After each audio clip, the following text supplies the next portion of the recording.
உத்தரப்பிரதேசத்தில் சர்வதேச வர்த்தக கண்காட்சியை தொடங்கி வைத்தார் பிரதமர் மோடி. இந்தியாவின் பொருளாதாரம் வளர்ந்திருப்பதாக பெருமிதம்.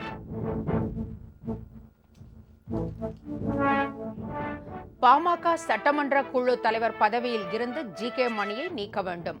அன்புமணி தரப்பில் சட்டப்பேரவை செயலகத்தில் மனு.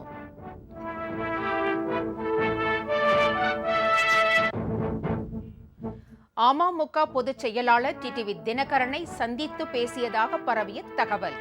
திட்டவட்டமாக மறுத்தார் முன்னாள் அமைச்சர் செங்கோட்டையன்.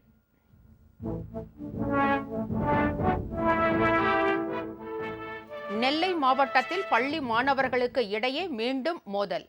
2 மாணவர்கள் வெட்டு காயங்களுடன் மருத்துவமனையில் அனுமதி.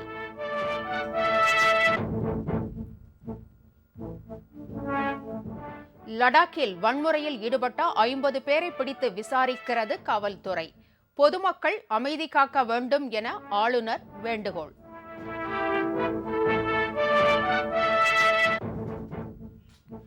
கொல்கத்தா நகரில் மழை ஓய்ந்தாலும் பல இடங்களில் தண்ணீர் வடியவில்லை என புகார். போக்குவரத்திற்கும் இடையூறு ஏற்பட்டிருப்பதாக மக்கள் குற்றச்சாட்டு.